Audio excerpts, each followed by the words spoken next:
Здравствуйте, дорогие друзья, гости и подписчики моего канала.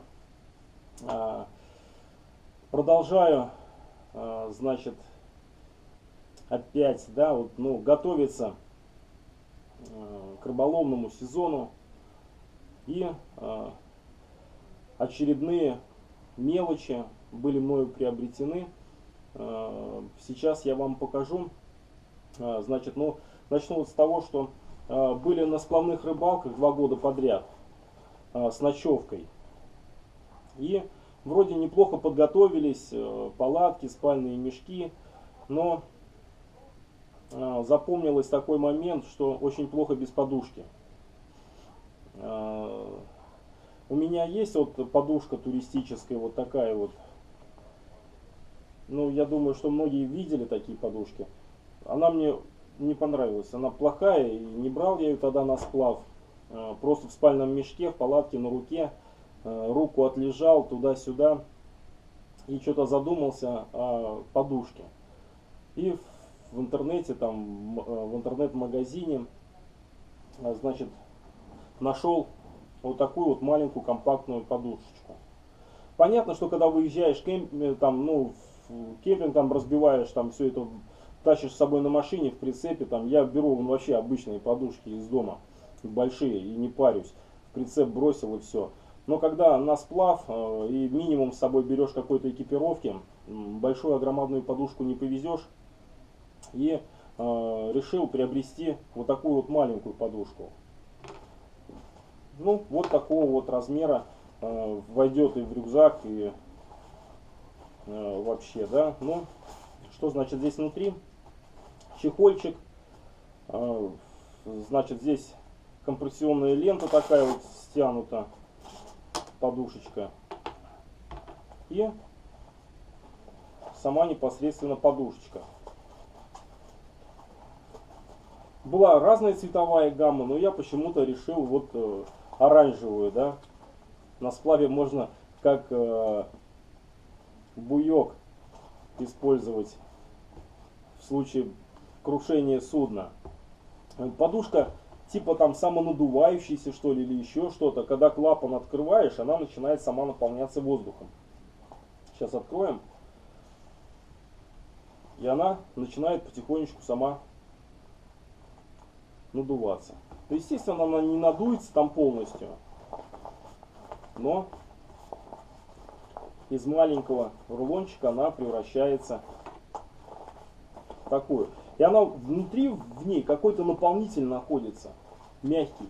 То бишь она не просто с воздухом, как таун резиновая, говяжка там, я не знаю. А здесь внутри находится какой-то, не знаю, что там. Вот, смотрите, вот потискали, она уже вот выпрямилась. Да? Давайте сейчас попробую ее накачать немного.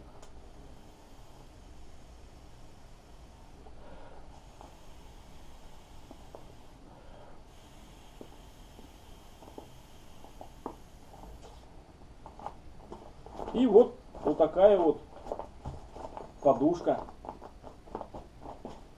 Вот. Думаю, что нормально как бы будет на ней спать.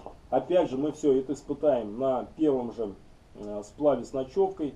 Я думаю, что где-то в мае, возможно, когда будет потеплее, мы сразу же организуем наш традиционный сплав по реке Мокша и испытаем все то, что я сейчас приобретаю для активного отдыха, непосредственно для маленьких походов, для рыбалки с ночевочкой.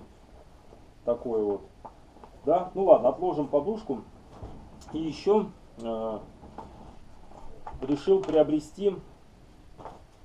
Подождите, ребята. Вот здесь в подушке шел ремкомплект. Для того, чтобы можно было, если вдруг она начнет спускать, ее заклеить. Да? Тоже приятная мелочь.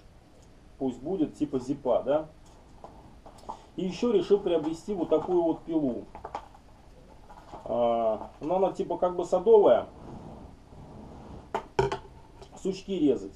Вот так вот опять же на сплав большую пилу там или топор тащить, может быть, нету большого смысла, да, но где-то сушничка найти, там ветку отпилить вот такой вот пилой. Можно сухие ветки срезать и разжечь костер. Все это тоже компактно убирается в рюкзак и не занимает много места. Тоже, думаю, полезная вещь. Ее мы тоже испытаем на сплаве. Или посмотрим там, как только можно будет, пойдем на речку, возьмем и затестируем ее, как она будет пилить. Или не будет пилить, может быть.